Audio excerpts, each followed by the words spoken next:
In Christ, you are an entirely new creation, resurrected into a new life. You are not the old man Mark II with a few improvements. That old man, separated from God, could do nothing. For as Jesus declared, apart from me, you can do nothing. All that old man can do in the church today is cause a stink to high heaven.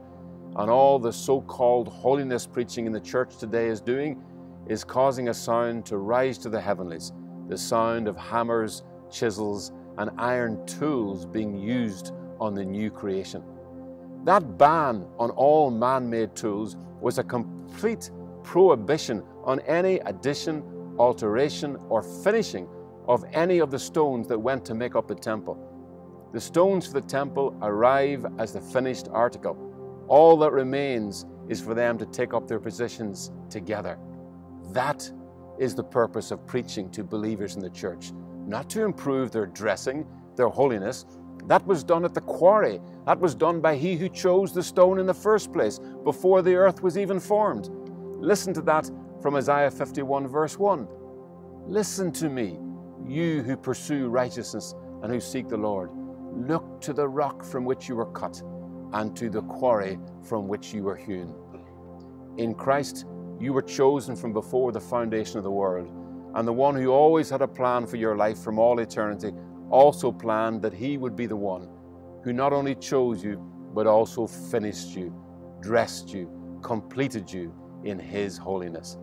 Listen to how Paul speaks of how our destiny in Christ was pre-cut, and that bringing it to completion is entirely God's work. Here is his description of God's eternal plan for us, recorded in Romans 8:30. Those whom He predestined, He also called, and these whom He called, He also justified, and these whom He justified, He also glorified. He predestined, He called, He justified, He glorified. He. That is God's response to man's attempt to make himself holy by what he does. Stones that make up the temple of God's Spirit, both under the Old Covenant and the New, arrive as the finished article. To fulfill their role, their destiny, they only have to be positioned properly. I believe the Lord would say to His church today, as we face a world that only sees our old life, what He said to King Jehoshaphat in 2 Chronicles 20, as he faced what looked like the whole world against him.